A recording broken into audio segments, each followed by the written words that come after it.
गांव में एक भीखू नाम का किसान रहता था। भीखू बहुत ही सीधा और ईमानदार था। उसकी एक पत्नी सुंदरी और एक बीमार बूढ़ी माँ थी। भीखू के पास एक छोटी सी जमीन थी जिस पर वो खेती किया करता था, लेकिन पिछले कई सालों से भीखू की कोई भी फसल अच्छी नहीं हो पा रही थी। अजी सुनिए, अब तो घर में थोड़ा ही अनाज बचा है। माँ जी की तो तबीयत भी ठीक नहीं रहती, उन्हें तो मैं भूखा भी नहीं रख सकती हूँ। जी, आपने कुछ सोचा है? आगे क्या करेंगे आप? मैं जानता हूँ सुंदरी, लेकिन तुम ही बताओ मैं क्या करूँ। रोज इतनी मेहनत करता हूँ, लेकिन न जाने क्यों मेरी फसल हर बार खराब हो जाती है। कुछ महीने पहले सरसों बोई थी, लेकिन देखो न जाने वो भी अच्छी नहीं हो पाई, जिसकी वजह से कोई गांव वाला मेरी बोई कोई भी फसल खरीदता ही नहीं है। मैं ये अच्छे से जानती हूँ जी, इसी वजह से आप बहुत परेशान रहते हैं। लेकिन अब तो रसोई खाने में भी थोड़ा ही अनाज बचा है। माँ जी को तो हम भूखा नहीं रख सकते हैं ना जी। आगे क्या करेंगे? खैर जाने दीजिए, मैं आपको अच्छे से जानती हूँ, आप कुछ ना कुछ कर ही लेंगे जी। भीखू अपना सिर हिलाता हुआ हाँ कहता है। अगली सुबह भीखू अपने खेत की तरफ जा रहा था।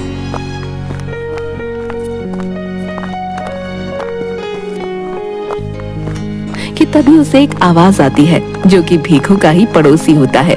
उसका नाम जग्गी होता है, जो एक लालची और दूसरों से जलने वाला व्यक्ति था। अरे भीखू भैया, कहाँ जा रहे हो?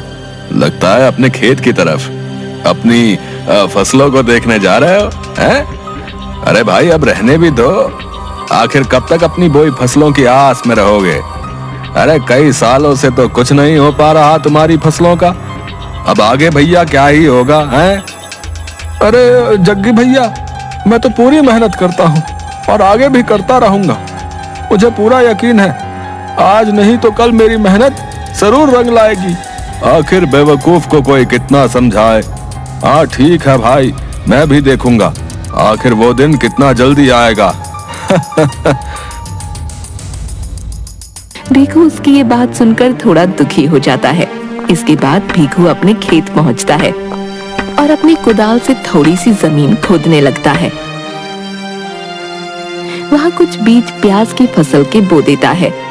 मैंने प्याज के नए बीज बो दिए हैं, बस भगवान करे इस बार मेरी फसल अच्छी हो जाए। जिसके बाद भीखू अपने घर आता है। तभी उसकी बूढ़ी माँ भीखू से कहती है, अरे बेटा आ गया तू, काफी देर लगा दी बेटा तूने आने में। हाँ माँ, वो मैंने आज नई प्याज की फसल बोई है, इसलिए घर आने में थोड़ी देर हो गई। तुम बताओ, तुम्हारे पैरों का दर्द कैसा है अब? बेटा दर्द तो ऐसा ही है। कल गांव के वैद्य जी के पास गई थी, उनके पास एक औषधि है, लेकिन मेरे पास तो पैसे ही नहीं थे, इसलिए उनसे लेने की हिम्मत नहीं हुई। अरे माँ, तुम चिंता मत करो, मैं कल वैद्य जी से तुम्हारे लिए वो औषधि ले आऊंगा। अच्छा चल ठीक है, तू कह रहा है तो ले ही आएगा। जिसके बाद भीखू अपने कमरे में जाता है। मेरे पास तो 1 रुपया भी नहीं है, आखिर माँ के लिए वो औषधि कहाँ से लाऊंगा?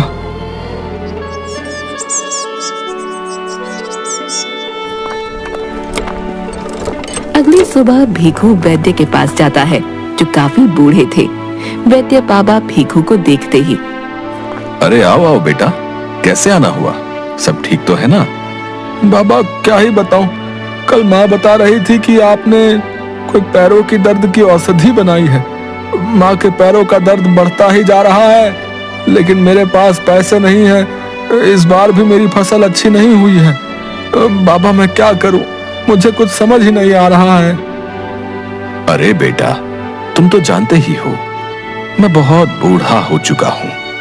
जंगलों के पेड़ पौधों से जो भी औषधि बनाता हूँ, उसी से अपना गुजारा करता हूँ। लेकिन बेटा, तुम्हारी मजबूरी को देखते हुए मैं तुम्हारी माँ के पैरों की औषधि दे देता हूँ, लेकिन तुम्हें इसके बदले मुझे 4 दिन तक भोजन कराना होगा। भीखू ये सुनकर सोच में पड़ जाता है। ठीक है बाबा, मैं 4 दिन तक रोज तुम्हारे लिए भोजन लेकर आया करूंगा। जिसके बाद बाबा उसे कांच की शीशी देता है, जिसे लेकर भीखू अपने घर आता है। घर पर उसकी माँ और बीवी होते हैं। तभी भीखू अपनी माँ से, ये लो माँ, मैं तुम्हारी दवाई वैद्य जी से ले आया हूँ। अब तुम्हारे पैरों के दर्द में जल्दी आराम आ जाएगा। अरे मेरे लाल, मुझे पता था तू जरूर मेरी दवा ले आएगा। अब तू देखना बेटा, मैं जल्दी ठीक हो जाऊंगी। तेरे जैसा बेटा पाकर तो मैं धन्य ही हो गई बेटा। ये तो मेरा कर्तव्य था माँ। तभी उसकी पत्नी भीखू के पास आती है। सुनिए जी, सच सच बताइए, आपके पास मां जी की दवा के लिए पैसे कहाँ से आए? क्या किसी से आपने उधारी ली है? नहीं नहीं भाग्यवान, मैंने किसी से उधारी नहीं ली। वैद्य जी ने पैसे नहीं लिए हैं, लेकिन ये वो क्या कर रहे हैं? बताइए ना जी, मुझे पैसे कहाँ से आए वैद्य को देने को? सुंदरी, वैद्य जी चाहते हैं कि माँ की औषधि के बदले मैं उन्हें 4 दिन का भोजन खिलाऊं। क्या कहा आपने? 4 दिन का भोजन? ये क्या बोल दिया आपने उनसे? आपको पता है रसोई घर में सिर्फ सीमित ही भोजन रह गया है। ऐसे में अगर हम 4 दिन तक रोज भोजन वैद्य को दे देंगे तो मैं आपको और माँ जी को क्या खिलाऊंगी जी? भाग्यवान, मैं जानता हूँ मेरे पास दूसरा और कोई रास्ता ही नहीं था। माँ के लिए वैद्य जी से वो औषधि लेनी बहुत जरूरी थी, इसलिए मैंने उनकी बात मान ली। जिसके बाद दोनों बहुत दुखी हो जाते हैं। शाम होती है। भीखू की पत्नी भीखू और उसकी माँ को भोजन देती है। भीखू की माँ भोजन खाने लगती हैं, लेकिन भीखू सिर्फ भोजन को देख रहा था। अरे क्या हुआ बेटा, तू भोजन क्यों नहीं खा रहा? अरे माँ, खा लूंगा, अभी थोड़ा मन नहीं है, आप खाइए ना। जिसके बाद भीखू की माँ अपने कमरे में चली जाती है और भीखू अपना भोजन लेकर बाबा के पास जाता है।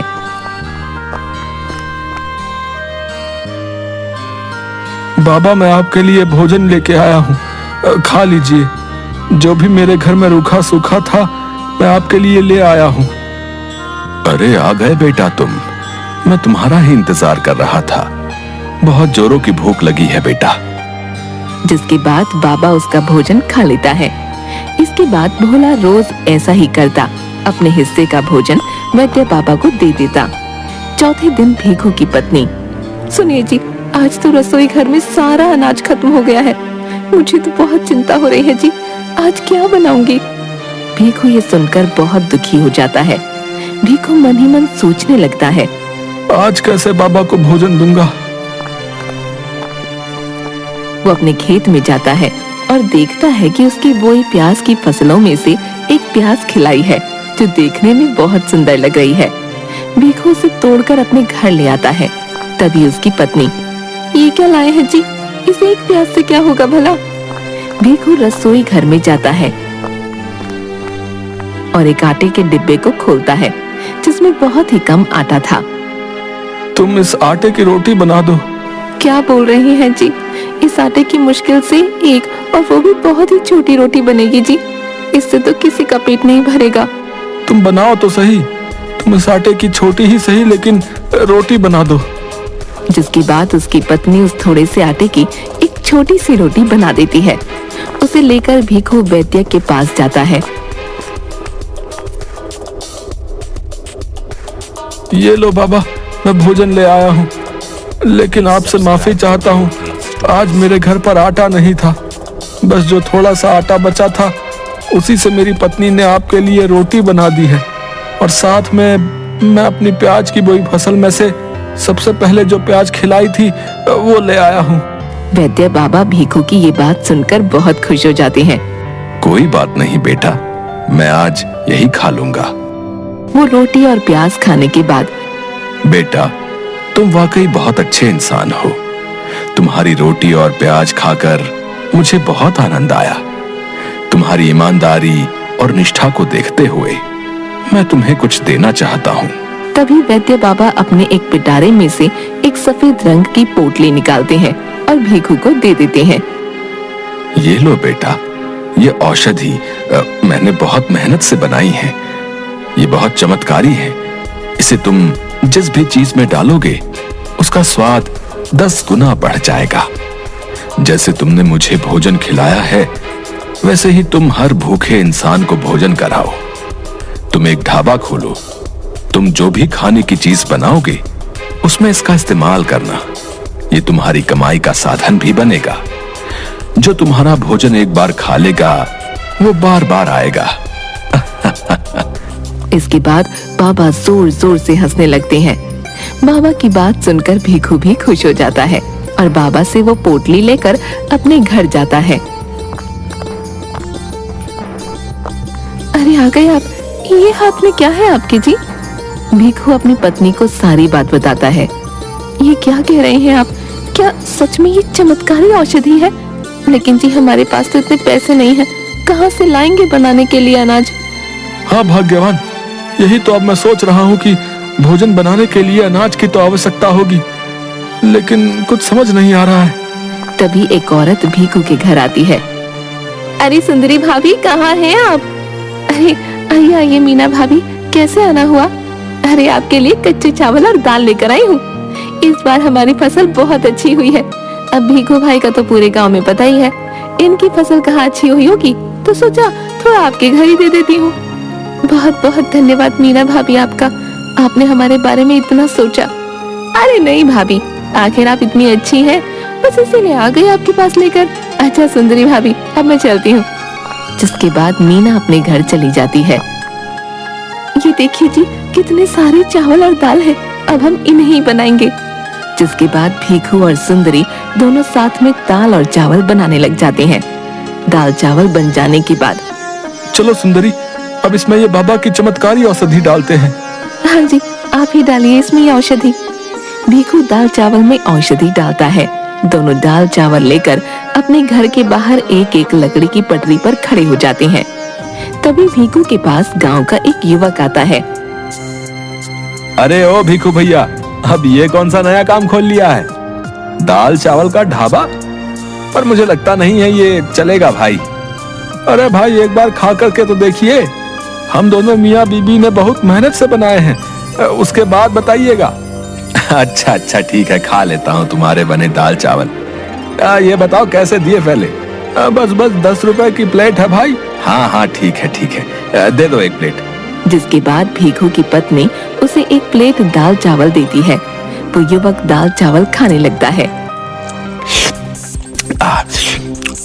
अरे भीखू भाई, ये तो बहुत स्वाद है, ऐसे दाल चावल तो मैंने कभी नहीं खाए। जरा एक प्लेट और लगा दो। भीखू और उसकी पत्नी बहुत खुश हो जाते हैं। ये सब जग्गी चुपके से देख रहा था। जग्गी को ये सब बिल्कुल भी पसंद नहीं आया। ओह, तो अब इस भीखू ने नया रास्ता खोज निकाला है। अब पूरे गांव में इसकी वाहवाही होने लगेगी। नहीं नहीं, मैं ऐसा नहीं होने दूंगा, मुझे कुछ करना होगा। वो भीखू के ढाबे के पास गया। अरे भीखू भाई, कैसे हो भाई? आज बड़े जोरों की भूख लगी है, जरा एक प्लेट दाल चावल तो लगा देना। अरे भाई, अब तो दाल चावल खत्म हो गए, माफ करना भाई, अब तुम कल आना। अब ये भी कोई बात हुई भीखू भाई? इतने मन से आया था तुम्हारे ढाबे पर। खैर अब जाने दो, अच्छा चलता हूँ मैं। अच्छा रुको भाई, मैं अभी तुम्हारे लिए दाल चावल बना देता हूँ। हाँ हाँ ठीक है भाई, बना दो। तभी भीखू को थोड़ी दया आ गई। भीखू जग्गी के लिए दाल चावल बनाने लगा और देखते ही देखते भीखू अपनी उसी सफेद पोटली को निकालता है और उसमें से बाबा की दी औषधि उसमें डाल देता है। ये सब जग्गी बहुत ध्यान से देख रहा था। अच्छा, तो ये राज है इसके इतने स्वादिष्ट दाल चावल का। इसकी वजह से ही पूरे गांव में इसके दाल चावल इतने स्वादिष्ट होते हैं। तभी भीखू जग्गी को अपने बनाए दाल चावल देता है। ये लो भाई, खाओ मेरे दाल चावल। अच्छा ठीक है भाई, मजा आ गया, वाह तुम्हारे दाल चावल खाकर। अच्छा अब मैं चलता हूँ। थोड़ी देर बाद जग्गी फिर से वापस भीखू के ढाबे पर आता है और देखता है कि ढाबे पर कोई नहीं है। वो चुपके से सफेद पोटली उठा लेता है और अपने घर आ जाता है। अब ये हुई ना कुछ बात। अब मैं देखता हूँ कि उस भीखू के दाल चावल कैसे बिकते हैं। अब मैं अपना ढाबा खोलूंगा और खूब सारे पैसे कमाऊंगा। हाँ। उधर भीखू को पूरे ढाबे में जब कहीं वो चमत्कारी पोटली नहीं मिलती तो वो और उसकी पत्नी बहुत दुखी हो जाते हैं। अब हम क्या करेंगे जी, आखिर वो पोटली कौन ले जा सकता है? मुझे तो कुछ समझ नहीं आ रहा है, अब क्या होगा? भीखू उसी बाबा के पास जाता है। बाबा, वो पोटली जो मुझे आपने दी थी वो किसी ने चोरी कर ली है। अब क्या होगा बाबा? अब कैसे मेरे हाथ के बने दाल चावल लोगों को पसंद आएंगे? बेटा, तुम चिंता मत करो। जिसने भी वो पोटली चुराई होगी, उस पर उस औषधि का उल्टा असर होगा। लेकिन बेटा, तुम उदास क्यों होते हो? तुम जो बहुत मेहनत और लगन से दाल चावल बनाते थे, तभी सभी गांव वाले तुम्हारे बनाए दाल चावल इतना पसंद करते थे। हाँ, मेरी दी गई औषधि स्वाद को थोड़ा बढ़ा जरूर देती थी, लेकिन तुम्हारी सच्ची निष्ठा और लगन के आगे उसका इतना महत्व भी नहीं। तुम जाओ और फिर से अपने ढाबे पर जाकर उसी प्रेम और निष्ठा भाव से दाल चावल बनाओ। तुम देखना, गांव वालों को तुम्हारे बने ये दाल चावल भी बहुत पसंद आएंगे। ठीक है बाबा, मैं चलता हूँ। जिसके बाद भीखू अपनी पत्नी के साथ फिर से दाल चावल बनाना शुरू कर देता है। उधर जग्गी भी अपना ढाबा खोलता है और खूब सारे दाल चावल बनाता है और उसमें वही औषधि मिलाता है।